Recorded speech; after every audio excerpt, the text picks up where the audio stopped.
Welcome to Rama's Arusuvai kitchen. நாம் இன்னைக்கு இந்த வீடியோவில் என்ன பார்க்க போகிறோன்னா, ரொம்பவே ஹெல்த்தியான கிறிஸ்பியான கம்பு தோசை எப்படி செய்யலாங்கிறது தான் பார்க்க போகிறோம்.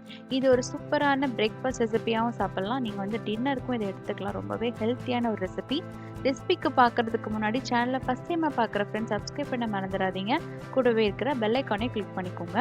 இந்த கம்பு தோசை செய்கிறதுக்கு எந்த அளவில் அரிசி எடுத்துக்கலாம்னா, இப்போ நான் யூஸ் பண்ணிடுறதுக்கு பார்த்தீங்கன்னா 2 கப் அளவுக்கு இட்லி அரிசி சேர்த்துருக்கேன். 1 கப் அளவுக்கு கம்பு எடுத்திருக்கேன்.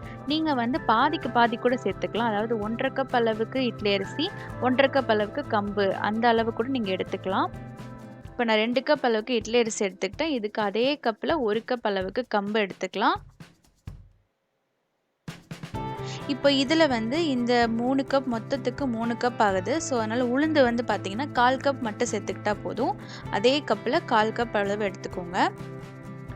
ஒரு 1/4 டீஸ்பூன் அளவுக்கு வெந்தயம் சேர்த்துக்கோங்க. வெந்தயம் வந்து நல்ல கிறிஸ்பியாக இருக்கும். தோசையும் ரொம்ப டேஸ்ட்டாக இருக்கும். இதில் டேஸ்ட் வந்து இன்னும் அதிகப்படுத்துறது பார்த்திங்கன்னா இந்த கடலைப்பருப்பு தான். இந்த கடலைப்பருப்பு 2 டீஸ்பூன் அளவுக்கு சேர்த்துக்கலாம். தோசையோட கலருமே ரொம்ப நல்லாயிருக்கும். உங்களுக்கு நல்ல டேஸ்ட்டுமே ரொம்ப சூப்பராக இருக்கும். இப்போ இந்த கடலைப்பருப்பை சேர்த்துட்டோம். இது எல்லாத்தையும் நல்லா கழுவிட்டு நல்லா வந்து 4 தடவை நல்லா வாஷ் பண்ணிவிட்டு அதுக்கப்புறம் ஊற வச்சுக்கோங்க. ஒரு 4லேருந்து 5 மணி நேரம் ஊறினாலே போதும்.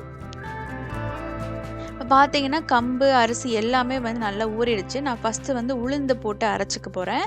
உளுந்து, சன்னா தால், வெந்தயம் ஊற வச்சதை நம்ம ஃபஸ்ட்டு அரைச்சிக்கலாம். அதுக்கப்புறம் வந்து நம்ம கம்பும் அரிசியும் சேர்த்து அரைச்சிக்கலாம். இப்போ நான் ஏற்கனவே வந்து உளுந்து அரைச்சதை தனியாக எடுத்து வச்சுட்டேன். இப்போ வந்து கம்பு சேர்த்துட்ருக்கேன். இந்த பார்த்திங்கன்னா நம்ம தோசைக்கு தான் அரைக்கணும். அதனால் நல்லா சாஃப்டாக அரைச்சிக்கிட்டா போதும். இப்போ நல்லா அரைச்சி நான் உப்பெல்லாம் சேர்த்து நல்லா ஃபெர்மெண்ட் பண்ணிட்டேன். இதை மறுநாள் காலையில் நல்லா வந்து புளிச்சிருக்கு.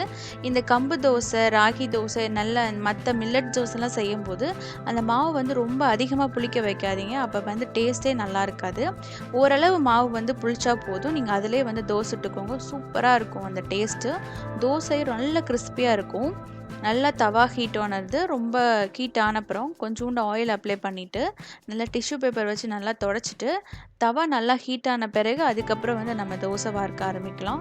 சூப்பராக உங்களுக்கு தோசை கிடைக்கும். இதுக்கு வந்து சைட் டிஷ்ஷாக நார்மலாக நம்ம தோசைக்கு என்ன செய்வோமோ கார சட்னி, தேங்காய் சட்னி, சாம்பார் எல்லாமே ரொம்ப சூப்பராக இருக்கும்.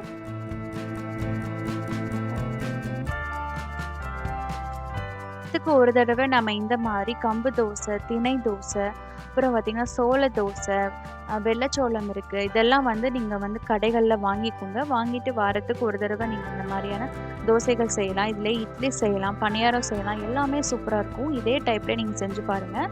தோசை ரொம்ப கிறிஸ்பியாகவே இருக்கும்.